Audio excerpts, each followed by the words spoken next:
मुआवजे को लेकर के काफी घमासान मचा हुआ है। ये मुआवजे पर क्या है, नेशनल हाईवे के अंदर सरकार लगभग 45 से जितने जो पाए गए हैं अवैध, जो 2400 कुछ जो ध्वस्त किए जाएंगे वो सारे ROW वाले किए गए हैं, ROW वाले।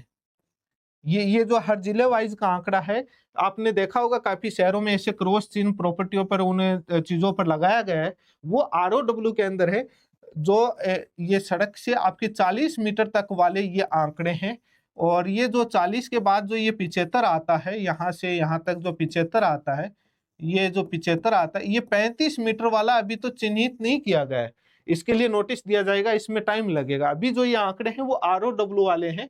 जो 75 मीटर का नियम शहरी क्षेत्र में लागू होगा क्या, इसको लेकर के काफी विवाद है, जिसमें नगर पालिका, नगर निगम, नगर प्राधिकरण के लिए, वो ग्रामीण क्षेत्र का था जो 40 और 75 का था। शहरी क्षेत्र में, शहरी क्षेत्र होगा कौन सा, इसको लेकर भी चर्चा करूंगा। जिला और ग्रामीण सड़क का मैंने बताया, लेकिन 75 मीटर हाईवे का जो नियम है स्टेट हाईवे और रिंग रोड को लेकर पर लागू होगा क्या, इस सवाल का इस वीडियो में चर्चा कर लेता हूं। ये राज्य सरकार का जो परिपत्र है और उसका हिस्सा है, वो हाईकोर्ट के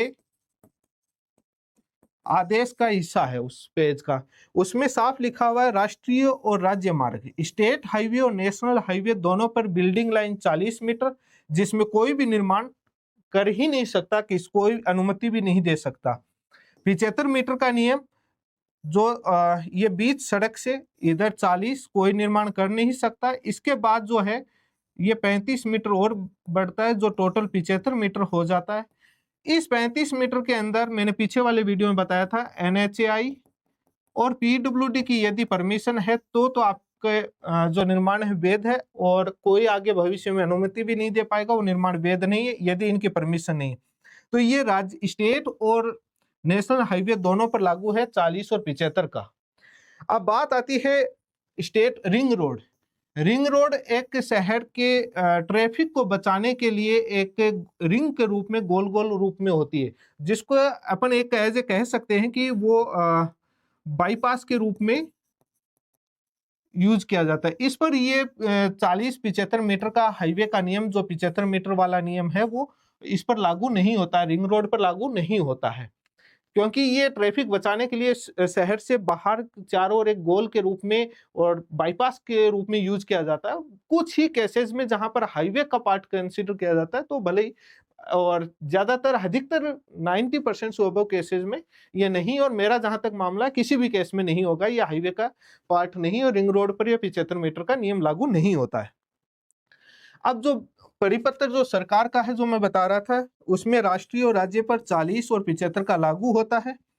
और अब इसके अंदर मैं आपको बता देता हूं, जो आपकी ग्रामीण सड़क है, ग्रामीण सड़क पर आपके 12.5 मीटर का नियम लागू होता है। 12.5 मीटर है केंद्र से इधर, बीच के सड़क से बीच से 12.5 मीटर इधर और 12.5 मीटर इधर, और टोटल हो गया 25 मीटर। और इस 25 मीटर में तो आप कुछ निर्माण कर ही नहीं सकते, और इधर से 15 मीटर और इधर से 15 मीटर, इसके अंदर जो 12.5 से जो 15 के बीच में जो आपका बचता है लगभग 2.5 मीटर, इस 2.5 मीटर में आपको परमिशन लेकर के निर्माण करना होगा PWD के।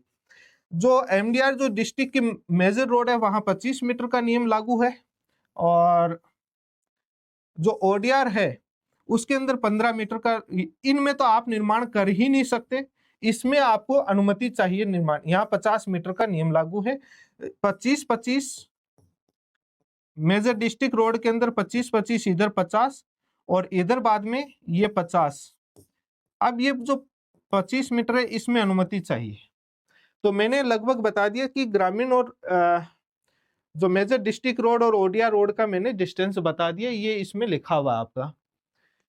75 मीटर का नियम शहरी क्षेत्र में लागू होगा क्या, इसको लेकर के काफी विवाद है, जिसमें नगर पालिका, नगर निगम, नगर प्राधिकरण के लिए, वो ग्रामीण क्षेत्र का था जो 40 और 75 का था।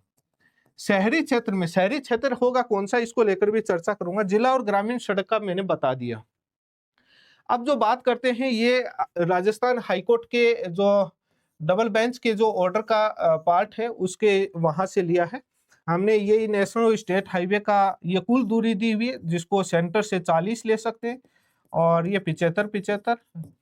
अब ये तो है रूरल ग्रामीण एरिया के लिए।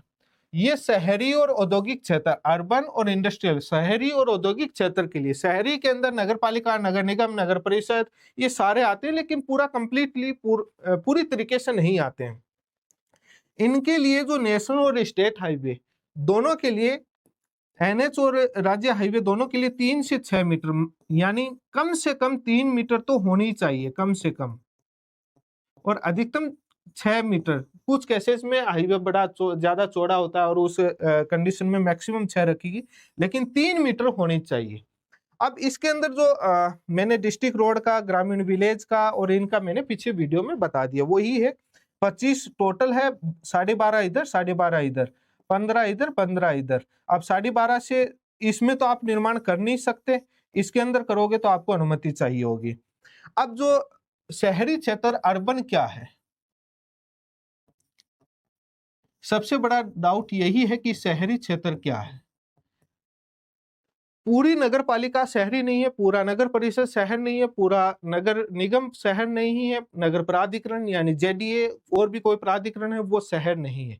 मास्टर प्लान में जो आता है वो शहर के अंदर का हिस्सा आता है, तो वहां पर 75 मीटर का नियम लागू नहीं है, वहां 3 से 6 मीटर का लागू है। अब ये नगर पालिका, जैसे इतनी बड़ी एक नगर पालिका है, कोई भी एक शहर का नाम, कोई भी एक शहर है जो एक नगर पालिका मान लीजिए, या ये एक नगर निगम ले लीजिए, या नगर परिषद ले लीजिए, जेडी ले लीजिए, कुछ भी ले लीजिए, इतना बड़ा है, लेकिन उसके अंदर शहर है वो इतने दूरी तक ही कुछ ऐसा होगा। ये जो एरिया होगा ये इतना इतना शहर है, शहरी क्षेत्र है इतना, और ये ग्रामीण क्षेत्र हो जाएगा। लेकिन ये आता नगर पालिका के अंडर में, आता नगर परिषद, नगर निगम के अंडर में, इसलिए इसकी जांच कैसे होगी ये आपके मन में सवाल है। इसकी जांच के लिए अपने संबंधित जो ऑफिस है, नगर पालिका, नगर निगम, जो राजस्व रिकॉर्ड का, या वहां पर जाकर के पता करें कि हमारे शहर का एरिया कहाँ तक शहरी क्षेत्र में किया गया, क्योंकि अपडेट होता रहता है। मैं हर शहर के बारे में बहुत बड़ा वीडियो हो जाएगा, जानकारी नहीं दे सकता, और अब सरकार मास्टर प्लान और शहरी क्षेत्र को बढ़ावा देती रहती है, तो अपडेट होता रहता है। तो इसके लिए राज्य सरकार है वो एक गजट पत्र के माध्यम से अधिसूचित करती है कि कितना शहरी क्षेत्र कहाँ तक, तो वो शहर से पता करें। यदि अब ये नगर पालिका यहाँ तक, तो ये आपका शहरी क्षेत्र, यहाँ तो 3 से 6 मीटर का नियम लागू होगा। जैसे ही इसको पार करोगे तो यहाँ पर आपका 75 मीटर का नियम लागू हो जाएगा। शायद आप इस कॉन्सेप्ट को समझ गए होंगे। कितना भी बड़ा आपका जिस शहर में रह रहे हो, पूरा जरूरी नहीं है आप शहर में रह रहे हो वो नगर पालिका, नगर निगम, नगर परिषद है वो पूरा शहरी क्षेत्र हो। वो राज्य सरकार नोटिफिकेशन डालती है, राज्य सरकार डिसाइड करती है। हो सकता है कि आपके 2-4 घर के बाद ग्रामीण क्षेत्र लागू हो जाए, और हो सकता है कि कितनी दूरी पर हो जाए, हो सकता है आप ग्रामीण क्षेत्र में हो, लेकिन आते आप नगर पालिका, नगर निगम, जेडीए में हो। क्योंकि जयपुर का जेडीयू बहुत लंबा फैला हुआ है, जहां ग्रामीण क्षेत्र तक, जहां कुछ ग्रामीण क्षेत्र ऐसे हैं जहां पर मास्टर प्लान लागू है शहरी क्षेत्र के अंदर लिया हुआ, कुछ ऐसे हैं जहां पर जेडीए पट्टा जारी करता है, जेडीए सब कुछ करता है, लेकिन वो शहरी क्षेत्र का हिस्सा नहीं है, वो अर्बन में नहीं कंसीडर किया गया, अभी भी वो रूरल में है। तो ये काफी है, ये वहीं पर पता कर सकते हो। तो मैंने ये बता दिया, शहरी क्षेत्र के लिए बता दिया। अब शहरी क्षेत्र के अंदर आप हैं या नहीं, इसके लिए आप अपने संबंधित नगर पालिका, नगर निगम, नगर परिषद, प्राधिकरण, जेडीए, या जो भी आपकी संबंधित जो आपका विभाग ऑफिस है, राजस्व विभाग, वहां पर आप जाकर के पता करें, वो ही तय करते हैं कि कितने मीटर आप शहरी क्षेत्र के अंदर है या नहीं। तो ये मैंने अर्बन वाला आपको बता दिया, शहरी क्षेत्र सबसे ज्यादा डाउट यही था। तो इसीलिए मैं भी नहीं कह सकता है कि आप कमेंट करके बताओगे कहां तक, इसके लिए क्योंकि अपडेट होता रहता है। लेकिन ये है कि जो मास्टर प्लान में आ जाता है वो शहरी क्षेत्र में अपडेट हो जाता है, उसको 75 मीटर की जरूरत नहीं है, उसको 3 से 6 मीटर। अब ये 3 से 6 मीटर का भी कॉन्सेप्ट बता देता हूं। शहरी जो क्षेत्र है वहां पर ये आपकी बिल्डिंग लाइन कुछ नहीं है, कंट्रोल लाइन कुछ नहीं है, ये दोनों ही कॉन्सेप्ट नहीं है। शहरी क्षेत्र के अंदर कॉन्सेप्ट क्या है, शहरी क्षेत्र के अंदर कॉन्सेप्ट ये है कि ये आपका हाईवे इतना चौड़ा है, जैसे उसमें सड़क भी आ गई, ड्रेनेज वगैरह सारी आ गई, उसके बाद आपको 3 से 6 मीटर के बाद आप यहाँ पर निर्माण कर सकते हो, कोई दिक्कत नहीं है। ये हाईवे आपका इतना इतना चौड़ा आपका NH है या स्टेट हाईवे है, ये दोनों कोई भी है, यहाँ तक आपको शहरी क्षेत्र में तो यहाँ तक ये हाईवे की आपकी यहाँ तक हो गया। उसके बाद आपको 3 से 6 मीटर छोड़ना है। इस अर्बन के अंदर बिल्डिंग लाइन का और उनका कोई कॉन्सेप्ट नहीं है, ये कोई कॉन्सेप्ट नहीं, डायरेक्ट ये है। इसको कहा गया है सेटबैक डिस्टेंस बोला गया है, इसको टेक्निकल टर्म में सेटबैक डिस्टेंस बोला गया है। ये सेटबैक डिस्टेंस ये 3 से 6 मीटर होनी चाहिए, जो यहाँ पर इसको बोला गया है, ये इसको सेटबैक डिस्टेंस बोला गया है। ये सेटबैक डिस्टेंस जो हाईवे जितना आपका चौड़ा होगा, जहां तक लास्ट उसके एज है जो ROW है, उसके लास्ट एज के बाद आपको 3 से 6 मीटर छोड़नी है, उसके बाद आप निर्माण कर सकते हो। उसको सेटबैक डिस्टेंस बोला गया, वो 3 से 6 मीटर दूरी को। लगभग मैंने ये आपको क्लियर कर दिया। ये आपका जो बता दिया मैंने, पूरा राज्य और MDR और डिस्ट्रिक्ट का और निर्माण नहीं कर सकती, ये आदेश पर मैंने चर्चा कर दी। और एक्सप्रेसवे और हाईवे में क्या अंतर होता है? हाईवे में आप कहीं से भी एंटर कर सकते हैं, कहीं से भी एग्जिट कर सकते हैं, बाहर निकल सकते हैं, एंट्री कर सकते हैं। उस हाईवे में इस प्रकार की ये फेंसिंग नहीं लगी होती, इस प्रकार से बंद नहीं किया हुआ होता। ये एक्सप्रेसवे होता है, ये इस प्रकार से बंद किया हुआ होता है, जिसको कंट्रोल्ड एक्सिस बोलते हैं, जिसको कंट्रोल्ड एक्सिस बोलते हैं। तो आप कहीं से भी बाहर अंदर नहीं हो सकते। लगभग एक 15-20 किलोमीटर बहुत लंबी दूरी तय करने के बाद उस एक्सप्रेस वे से आप बाहर निकल सकते हैं, उस एक्सप्रेस वे में एंटर हो सकते हैं। हाईवे में तो आप कहीं से भी उसमें वो नहीं हो। दूसरा और भी अंतर है, काफी अंतर है नेशनल और स्टेट हाईवे में। हाईवे जो है वो आपका 2, 4, 6 लेन का होता है, 2, 4, 6 लेन का होता है। एक्सप्रेस वे जो है वो 6 से 12, 14 लेन तक होता है, बहुत बड़े। इससे मतलब हाईवे का बड़ा रूप ये होता है, और इसकी चौड़ाई भी ज्यादा होती है, और लगभग आपकी इसकी चौड़ाई है वो 120 मीटर और तमाम ज्यादा होती है, और इसकी चौड़ाई ज्यादा होती है। ये बंद होता है, ये इस प्रकार से बंद होता है दोनों तरफ से, ये बंद होता है। जो एक्सप्रेस वे होता है, हाईवे बंद नहीं होता है। तो ये उसमें नेशनल हाईवे और उसमें है।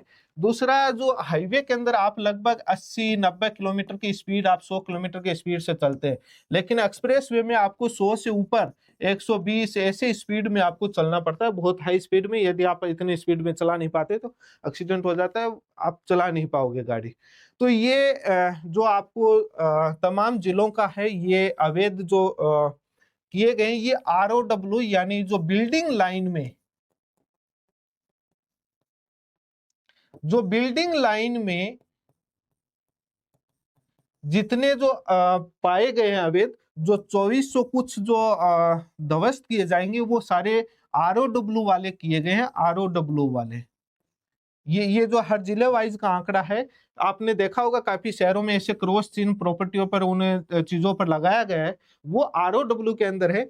जो ये सड़क से आपके 40 मीटर तक वाले ये आंकड़े हैं, और ये जो 40 के बाद जो ये 75 आता है, यहाँ से यहाँ तक जो 75 आता है, ये जो 75 आता है, ये 35 मीटर वाला अभी तो चिन्हित नहीं किया गया है। इसके लिए नोटिस दिया जाएगा, इसमें टाइम लगेगा। अभी जो ये आंकड़े हैं वो ROW वाले हैं, जो जितने इसमें चाहे मंदिर मस्जिद कुछ भी क्यों ना हो, ये क्योंकि 40 मीटर के अंदर तो आप किसी प्रकार का निर्माण कर ही नहीं सकते, सारा अवैध है। तो ये सारे आंकड़े हाईकोर्ट ने अपने आदेश में वो दिए हैं। 6 अप्रैल को जो सुनवाई हुई थी, उस मैटर में जो है वो प्रेजेंट किए गए थे, जो और इस मैटर में कुछ नहीं हुआ था, और इस मैटर में तारीख मिली है और टाइम मांगा गया, और ये इस मैटर की सुनवाई है वो 11 मई को सुनवाई होगी। Time period for is allowed, time allow कर दिया गया है। इस मैटर की सुनवाई है वो 11 मई को होगी। लेकिन जो ये जो आंकड़े जो आप लगभग जो ध्वस्त करने के जो आंकड़े हैं वो आपको देख रहे होंगे, ये 103 है, 103, 881, 1232, ये तीनों मिलाकर के लगभग 2400 प्लस होते हैं। ये सारे ROW वाले बिल्डिंग लाइन वाले हैं, और ये जो जिला वाइज का आदेश में आंकड़ा दिया हुआ है। और नेशनल हाईवे और एक्सप्रेस हाईवे में मैंने लगभग बता दिया। अब जो इसमें सबसे बड़ा जो सवाल है वो मुआवजे को लेकर का, जिला और ग्रामीण सड़क का भी मैंने बता दिया, और जो काफी जो अहम सवाल है वो मुआवजे को लेकर के काफी घमासान मचा हुआ है। ये मुआवजे पर क्या है, नेशनल हाईवे के अंदर सरकार लगभग 45 से 60 मीटर की जमीन ही अधिग्रहण करती है। जो LARR एक्ट जो बना हुआ था 2013 का भूमि अधिग्रहण का, उसके तहत ये अधिग्रहण करती है। हाईवे में जो जमीन नेशनल हाईवे में लगभग 45 से 60 मीटर की डिस्टेंस को, इतनी दूरी को अधिग्रहण करती है और इतने का मुआवजा दे देती है। लेकिन समस्या क्या होती है मैं आपको बताऊं। समस्या ये होती है कि जैसे ये हाईवे है, आपको ये 45 से 60 मीटर जितना चौड़ा हाईवे उसे इतना मुआवजा मिल गया, लेकिन इस हाईवे के आपको इधर 40 मीटर है और इधर 40 मीटर है। ये तो 45 से 60 का ही दे रहे हैं। मान लीजिए कि ये 30 इधर और 30 इधर, इतना चौड़ा हाईवे बना हुआ है 60 मीटर का। ये जो 10 मीटर का इसका मुआवजा आपको नहीं मिला, उसके बावजूद आपको 35 मीटर है, जितना मुझे समझ में आया, जितना मैंने अध्ययन किया, ये जो 75 मीटर आती है, ये 35 मीटर का भी आपको मुआवजा नहीं मिलेगा। ये क्यों नहीं मिलेगा? ये जमीन आपकी है, सरकार ने अधिग्रहण नहीं करी है, इसलिए जमीन आपके नाम है। आप इस 40 मीटर में कोई निर्माण नहीं कर सकते। इस 35 मीटर में आप निर्माण करोगे तो आपको NHAI और PWD की अनुमति चाहिए, तब आप बना सकते हो। सरकार अपने नाम जमीन नहीं ले रही, इसलिए मुआवजा नहीं दे रही, और सरकार जब जमीन नहीं ले रही तो आपको मुआवजा नहीं देगी। और ये अधिग्रहण सरकार नहीं कर रही, इस पर आप खेती कर सकते हैं, खेती के लिए कोई मनाही नहीं है, आप कोई कंस्ट्रक्शन नहीं कर सकते यहाँ पर। तो ये कॉन्सेप्ट को समझ गए होंगे। इसलिए मुआवजा मिलना बड़ा टफ है, क्योंकि सरकार आपकी जमीन को अधिग्रहण नहीं कर रही। सरकार अपनी जो जमीन है उसको अधिग्रहण नहीं कर रही। सरकार जमीन आपके नाम ही है, आप खेती कर सकते हैं। आप सरकार रेगुलेट कर रही है, 40 मीटर तक बना नहीं सकते। भविष्य में यदि हाईवे चौड़ा होगा तो आपकी जमीन को और अधिग्रहण कर लेगी, तब वो और मुआवजा दे देंगे। लेकिन जो कंट्रोल लाइन और बिल्डिंग लाइन के बीच की जो जगह है उस पर ना तो मुआवजा मिलेगा, अभी जो नियम है, और जमीन आपके नाम खेती कर सकते हैं। आप बिल्डिंग बनानी है, कुछ करना है, कुछ व्यवसाय करना है, उसके लिए NHAI और PWD से अनुमति लो, और यदि आपने किसी से अनुमति है तो वो सारा अवैध है। बाकी अनुमतियों को लेकर मैंने पीछे वीडियो में चर्चा किया था। उस वीडियो में मैंने एक नगर पालिका बताया था। नगर पालिका में पूरा नहीं आएगा, क्योंकि नगर पालिका पूरा एरिया कवर करती है, जरूरी नहीं है शहरी क्षेत्र हो। इसलिए वो जो डाउट आया था, कमेंट किया था, उस डाउट को आज मैंने दूर किया है कि नगर पालिका में आने वाला सारा एरिया जरूरी नहीं है कि वो शहरी क्षेत्र हो। तो शहरी क्षेत्र को लेकर के मैंने जो काफी है उसको लेकर के, और जिला सड़क और सबको लेकर के दूरी मैंने बता दी है। मीटर को आप फीट के अंदर कन्वर्ट कर सकते हो, कोई बड़ी बात नहीं है। और ये जो मुआवजे को लेकर के जो घमासान मचा हुआ है, ये इस प्रकार से बिल्डिंगें टूटेंगी, लेकिन आप निर्माण जमीन आपके नाम है, सरकार जब तक अधिग्रहण नहीं करेगी तो देगी कैसे? काफी लोगों का है कि 2021 में सरकार का परिपत्र आया था, तो उससे पहले वालों को क्यों तोड़ रहे हैं? उनको तो मुआवजा दे, उसके बाद नियम है। मैंने पीछे वाली वीडियो में दिखाया था 2003 के अंदर भी इस प्रकार का एक परिपत्र जारी हुआ था। ये इंडियन रोड कांग्रेस IRC तय करती है, जो बहुत पुराना बना हुआ है, और समय समय पर सरकार सूचित करती रहती है विभागों को, अधिकारियों को, कि ताकि वो अवगत रहें। अब वो नहीं होता है, उसमें आपस में कमी की, कम्युनिकेशन की कमी की वजह से कुछ भी उस वजह से लोग बना लेते हैं, और ये बड़ा अन्याय है, ये सही नहीं है। लेकिन सरकार NHAI के नियम बनाए हुए, हाईकोर्ट ने नियम नहीं बनाए, हाईकोर्ट ने सख्ताई से पालन किया। यदि आपको 75 मीटर नियम गलत लग रहा है तो आप हाईकोर्ट में इस नियम को चैलेंज करो। जो एक्सपर्ट का मामला हाईकोर्ट भी कहेगा, तो कितना मीटर नापा जाए। हाईकोर्ट ने आर्टिकल फंडामेंटल राइट को सर्वोपरि बना दिया, जो बहुत एक गंभीर मामला है। अब सरकार सुप्रीम कोर्ट जाए, आप लोग सुप्रीम कोर्ट जाते हैं, सुप्रीम कोर्ट क्या राहत देता है, लेकिन राहत देना मुश्किल है, क्योंकि ये एक टेक्निकल एक्सपर्ट का मामला है और बहुत सालों से तय है और इस मामले को लेकर। लेकिन कोर्ट यदि बहुत बड़ा हो तो कुछ होता है, तो देखते हैं कोर्ट क्या करता है। लेकिन जिला और ग्रामीण सड़क को लेकर के मैंने बता दिया। अभी जो ये जो कोर्ट में जो केस चल रहा है वो हाईवे को लेकर के चल रहा है, नेशनल हाईवे को लेकर। जिला और ग्रामीण सड़क में जो बनी हुई है उनको अभी नहीं तोड़ेंगे। यदि कोई भविष्य में कोई PIL लेकर चला गया तो इनके लिए भी आदेश हो जाएगा। जब तक चल रहा है तब तक चल रहा है, जिस दिन कोर्ट में चला जाएगा कोई सख्ताई से, तो ये नियम लागू हो जाएगा। और अभी नेशनल हाईवे को लेकर के सख्ताई से हाईकोर्ट में ये PIL गई थी लागू करने को लेकर के। धन्यवाद, जुड़े रहें, चैनल को सब्सक्राइब करें और लगभग सारे डाउट मैंने दूर करने की कोशिश करी है। धन्यवाद, जो जितना मैंने बहुत एक अनुभव एक रिसर्च करने के बाद आपको बताया है। धन्यवाद, जुड़े रहें, चैनल को सब्सक्राइब करें, वीडियो को लाइक और शेयर जरूर करें।